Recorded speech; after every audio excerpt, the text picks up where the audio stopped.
कृपया वीडियो को like subscribe कर दें और अपने विचार कमेंट में लिख दें और मित्रों से भी साझा करें।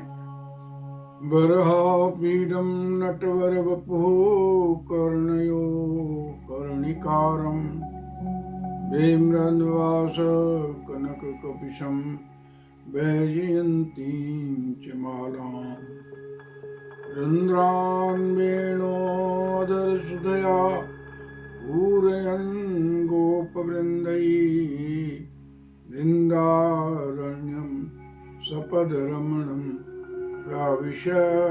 गीत कीर्ति। मित्रों नमस्कार। वीडियो श्रृंखला को आगे बढ़ाते हुए आज का विषय है भगवत भक्त के लक्षण।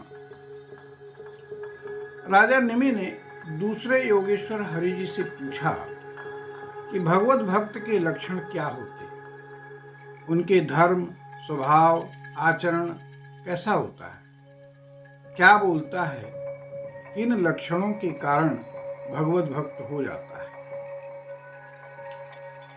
अब हरि जी बोले, सर्वभूतेषु जह पश्येत् भगवद भावमात्मनः।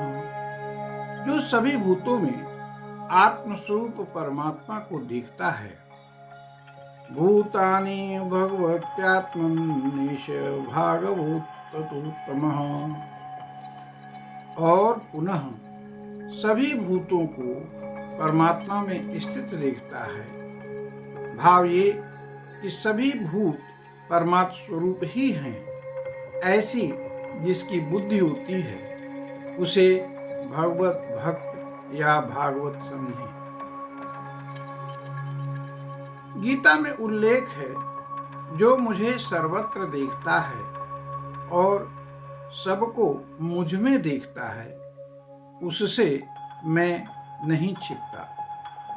जो मां पश्यति सर्वत्र सर्वं च मयि पश्यति तेषां न प्रणश्यामि सह मे न प्रणश्यति। मध्यम कोटि के भक्त वे हैं जो भक्तों से मित्रता, अज्ञानियों पर कृपा और भगवान से वे द्वेष जो करते हैं उनसे वे द्वेष करने लगते हैं। और साधारण कोटि के भक्त वे हैं जो पूजा आदि पर श्रद्धा तो करते हैं पर संतों की सेवा नहीं करते। अब उत्तम भक्त के बारे में हरि जी आगे कहते हैं, गृहीत्वापीन्द्रियैरर्थान् यो न द्वेष्टि न हृष्यति। जो इंद्रिय विषयों को ग्रहण तो करता है परंतु इच्छा के विपरीत विषयों से द्वेष नहीं करता और अनुकूलता से प्रसन्न नहीं होता, समत्व में रहता है। उसमें भाव बना रहता है कि सब हरि का ही है, तो क्या दुखी हूं या क्या प्रसन्न हूं। हरि जी ने उत्तम भक्त के बारे में आगे कहते हैं, जन्म मृत्यु भूख प्यास ये सब होते रहते हैं, पर जो इन सब से हटकर भगवत ध्यान में लगा रहता है उनसे मोहित नहीं होता, पराभूत नहीं होता, वह उत्तम भक्त है। गीता कहती है, निर्द्वंद हो यानी द्वंद्वों से मुक्त हो, समत्व में रहे, स्थिर मति रखे। भगवान कहते हैं, ऐसे योगी मुझे प्रिय हैं। जो वासनाओं से मुक्त होकर वासुदेवमय हो जाता है वह उत्तम भागवत है। वर्ण धन संपत्ति पद आदि का जिसे अहंकार नहीं वह भगवत प्रिय है। जो धन संपत्ति में मेरा पराया का भान नहीं रखता, समस्त पदार्थों में ब्रह्म दर्शन करता है, किसी घटना से व्यथित या अति प्रसन्न नहीं होता, शांत बना रहता है, वह उत्तम भक्त है। श्री हरि जी ने कहा, जो त्रिभुवन की लक्ष्मी के मिलने से या घोर संकट आने पर भी श्री हरि के चरणार बिंदों का स्मरण क्षण मात्र के लिए भी नहीं छोड़ता, वह भक्तों में अग्रगण्य होता है। गीता कहती है, माम अनुस्मर युद्ध च, यानी मेरा स्मरण करो और कर्मों को भी करो। श्री रामचरितमानस में वर्णन आता है कि जब हनुमान जी कहते हैं कि माता, मैं अशोक वाटिका के फलों को खा लूं, तो सीता जी हनुमान जी से कहती हैं, रघुपति चरण हृदय धरि तात मधुर फल खाओ। तो भाव ये है कि सर्वत्र स्मरण रखने की सीख दी गई है। सुमिरन ते सब होत है, बिनु सुमिरन कछु नाहि। विवशता से भी अगर नामोच्चारण कर ले तो भी सारे अघों का नाश करने वाले श्री हरि, जिसके हृदय को क्षण भर के लिए भी नहीं छोड़ते, वह भक्तों में शिरमौर्य है। उसका स्वभाव सदैव मधुर होता है, उसे मोह माया तृष्णा छूती भी नहीं। सदैव सारगर्भित श्री हरि से संबंधित वार्ता करता है, क्योंकि सदा सर्वदा उसके चित्त में परमात्मा ही विराजते हैं। भक्त से भूल कर भी किसी को पीड़ा नहीं पहुंचती। वे चंदन की तरह होते हैं, जैसे कुठार जो चंदन को काटती है पर वह उसे सुगंधित कर देती है। ऐसे ही संतों का अगर कोई अपमान भी कर दे तो वे उसका भला ही कर देते हैं, और इन्हीं सब कारणों से वह भगवत प्रिय हो जाता है। अम्बरीश भक्त थे। दुर्वासा ने उनको श्राप देना चाहा, पर राजा को तो क्रोध नहीं आया। संत पर अपराध हो, यह श्री हरि को बर्दाश्त नहीं। सुदर्शन को आज्ञा हुई, वह तब तक दुर्वासा के पीछे पड़ा रहा जब तक वे अम्बरीश से क्षमा प्राप्त नहीं कर ली। अतः संत को भगवान से भी बढ़कर समझे। निमि का अगला प्रश्न था, माया का स्वरूप क्या है?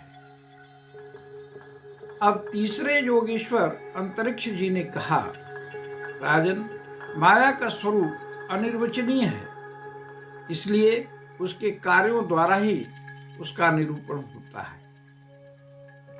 आदि पुरुष परमात्मा जिस शक्ति से संपूर्ण भूतों के कारण बनते हैं और उनके विषय भोग तथा मोक्ष की सिद्धि के लिए स्वनिर्मित पंचभूतों द्वारा नाना प्रकार के देव, मनुष्य आदि शरीरों की सृष्टि करते हैं, उसी को माया कहते हैं। अंतरिक्ष जी ने इसी विषय को समझाते हुए कहते हैं कि पंचभूतों से बने शरीर में वे अंतर्यामी रूप से प्रविष्ट होकर पहले मन के रूप में, फिर 5 ज्ञानेंद्रियों तथा 5 कर्मेंद्रियों, इन 10 रूपों में स्वयं को ही विभक्त कर लिया। उन्हीं के द्वारा विषयों का भोग करने लगे। एवं सृष्टानि भूतानि प्रविष्टः पंचधातुभिः एकधा दशधात्मानं विभजम जुषते गुणान्। वह देहाभिमानी जीव अंतर्यामी द्वारा प्रकाशित इंद्रियों के द्वारा विषयों का भोग करता है और शरीर को ही आत्मा मान लेने की भूल कर बैठता है। वह भगवान की माया है। योगीश्वर कहते हैं, इत्थम कर्म गति गच्छन बहव भद्र बहापमान। इस प्रकार वह जीव कर्म गतियों को प्राप्त होकर आभूत संप्रवात सर्ग प्रलयावस्नुते अवशः अवश होकर पंचभूतों के प्रलय पर्यंत जन्म मृत्यु के चंगुल में फंसा रहता है। ये माया है। जब पंचभूतों के प्रलय का समय आता है तब वह महाकाल, स्थूल तथा सूक्ष्म, द्रव्य एवं गुण रूप इस समस्त व्यक्त को अव्यक्त इसके मूल कारण की तरफ खींचता है। यह भगवान की माया है। राजन, उस समय 100 वर्ष तक सूखा पड़ता है। सूर्य ताप बहुत बढ़ जाता है। यह भगवान की माया है।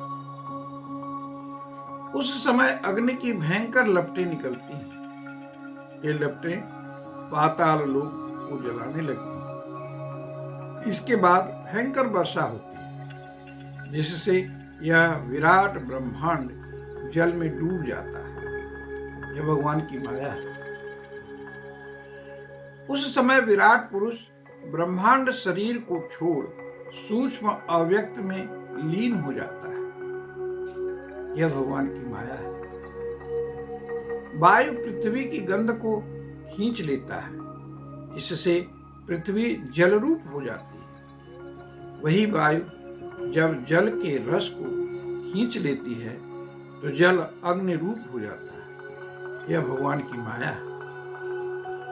जब अंधकार अग्नि का रूप छीन लेता है तो वह अग्नि वायु में समाहित हो जाता है।